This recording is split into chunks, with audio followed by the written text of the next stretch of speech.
मिस्री इजरायलियों से बरा हुआ था। नया फिरौन डरता था कि इजरायली बेशक्तिशाली बन जाएंगे, इसलिए उसने उन्हें गुलाम बनाकर उन्हें बेहद बुरा बर्ताव किया। फिरौन ने आदेश दिया कि सभी इजराइल लड़के मार दिए जाए। एक स्त्री ने उसके लड़के को टोकरी में रखा और उसने एक नदी के किनारे छिपा दिया। उसकी बहन उसे देखती रही। फिरौन की बेटी नदी के किनारे नहा रही थी। उसे बच्चा मिल गया और उसने उसे रखने का निर्णय लिया। उसकी बहन ने उसका पालन पोषण के लिए उसकी माता की सहायता की, पेंशन की। फिरौन की बेटी ने उसका नया नाम मूसा रखा। मूसा बड़ा हुआ। एक दिन उसने देखा कि मिस्री इजरायलियों को मार रहा है। मूसा ने मिस्री को मार दिया और विद्यमान को भाग गया और 40 साल तक एक चरवाहा होकर रहा। मूसा होरब पर्वत पर अपनी भेड़ों की निगरानी कर रहा था। परमेश्वर की आवाज़ एक जलती हुई झाड़ी बोल रही, मूसा, मेरे लोग कष्ट में हैं। मैंने उन्हें आज़ाद कराने के लिए तुझे चुना है। मैं नहीं कर सकता, मूसा ने जवाब दिया। मैं तुम्हारी सहायता करूंगा, परमेश्वर ने वादा किया। अपनी लाठी नीचे फेंक मूसा ने किया। वह लाठी एक सांप में बदल गई। जब उसने उसे उठाया, वह पुनः एक लाठी बन गई। अपना हाथ ढांप ले, परमेश्वर ने कहा। मूसा ने ऐसा ही किया। उसने देखा कि एक रोग से भरा हुआ। जब उसने दोबारा, वह चंगा हो गया। यह जाकर फिरौन को दिया। परमेश्वर ने कहा, मैं एक अच्छा वक्त नहीं हूँ। मूसा ने कहा, मैं तुझे शब्द दूंगा। परमेश्वर ने कहा, तुम्हारा भाई हारून तुम्हारी सहायता कर सकता है। इस तरह मूसा इजरायलियों को आजाद कराने के लिए फिरौन को बताने के लिए गया। यहोवा ने मूसा से कहा, फिरौन का मन कठोर हो गया है और वह इस प्रजा को जाने नहीं देता। इसलिए सवेरे के समय फिरौन के पास जा। वह तो जल की ओर बाहर आएगा और जो लाठी सर्प बन गई थी उसको हाथ में लिए हुए नील नदी के तट पर उससे भेंट करने के लिए खड़ा रहना। उससे इस प्रकार कहना कि इब्रियों के परमेश्वर यहोवा ने मुझे यह कहने के लिए तेरे पास भेजा है कि मेरी प्रजा के लोगों को जाने दे, जिससे वे जंगल में मेरी उपासना करें।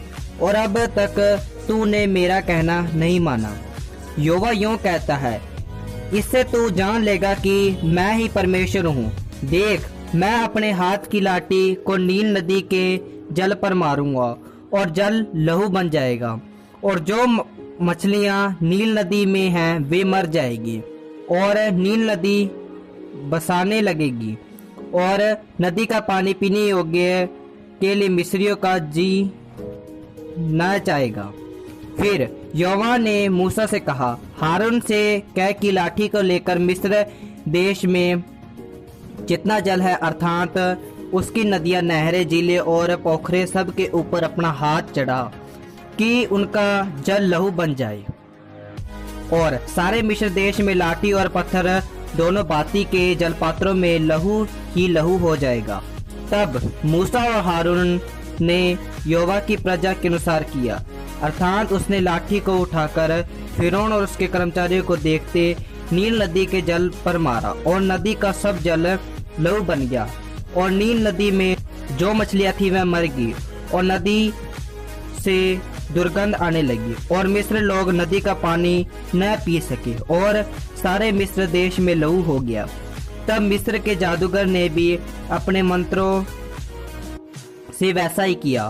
तो भी फिरौन का मन हठीला हो गया और यहोवा से कहने के अनुसार उसने मूसा और हारून न मानी। फिरौन ने इस पर भी ध्यान नहीं दिया और मुंह फेर कर देश से बाहर आते हमें 2 महीने बीत गए। लोग मूसा से कहने लगे, हमें क्या मिला भूख और प्यास के सिवा?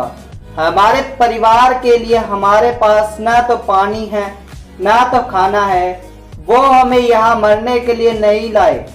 मूसा ने कहा, परमेश्वर प्रबंध करेगा। उन्होंने कहा है कि मैंने स्वर्ग से रोटियां बरसाई है जैसे बारिश होती है।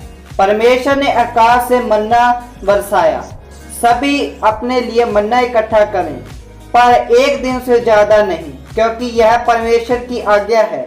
मूसा, केवल परमेश्वर तुझसे ही बातें क्यों करता है?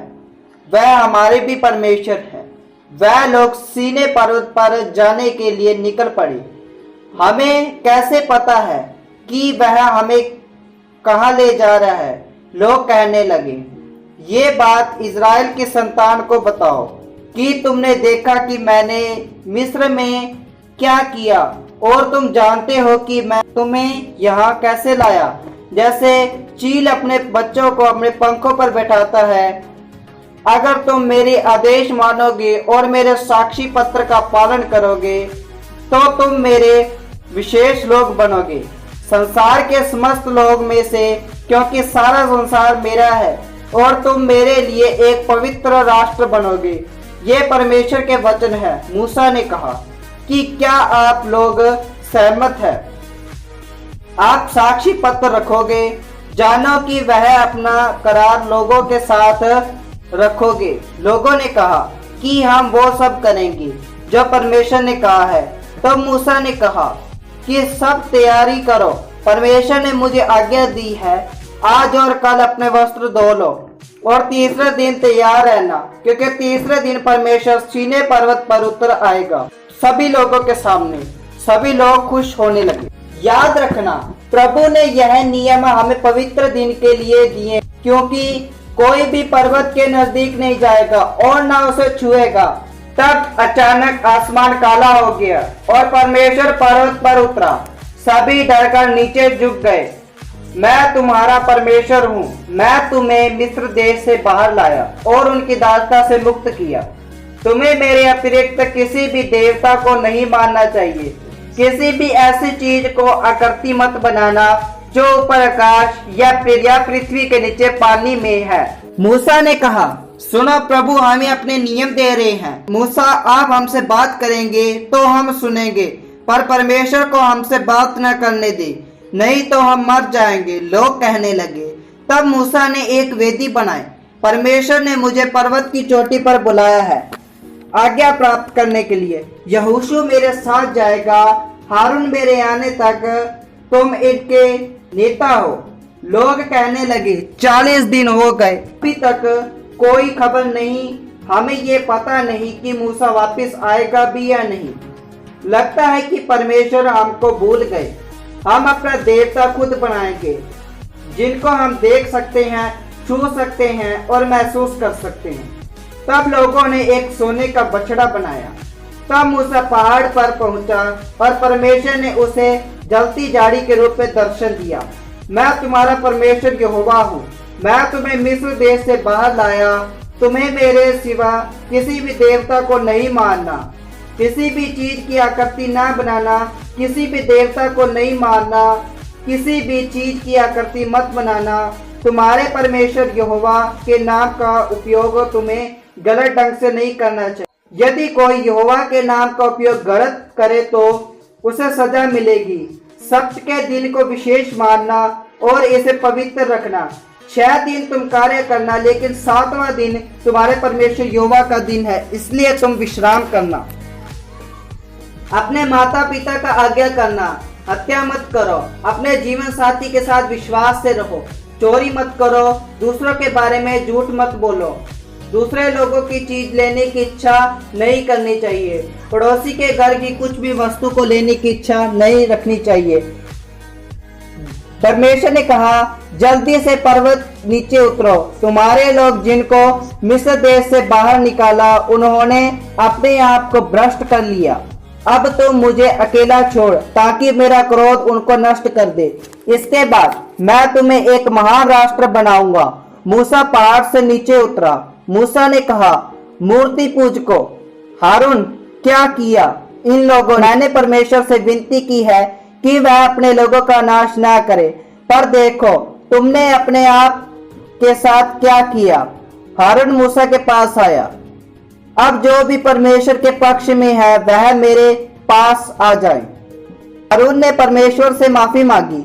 मूसा ने कहा, हमें क्षमा करो परमेश्वर, देखो मैं तुम्हारे साथ चमत्कार करूंगा जैसे दुनिया ने नहीं देखा। पड़ोसी देश डर कर कांप उठेंगे, पर तुम्हें वो करना होगा जो आज्ञा मैं तुम्हें आज देता हूँ। प्रभु परमेश्वर ने हमें क्षमा कर दिया, इसलिए नियमों का पालन करो।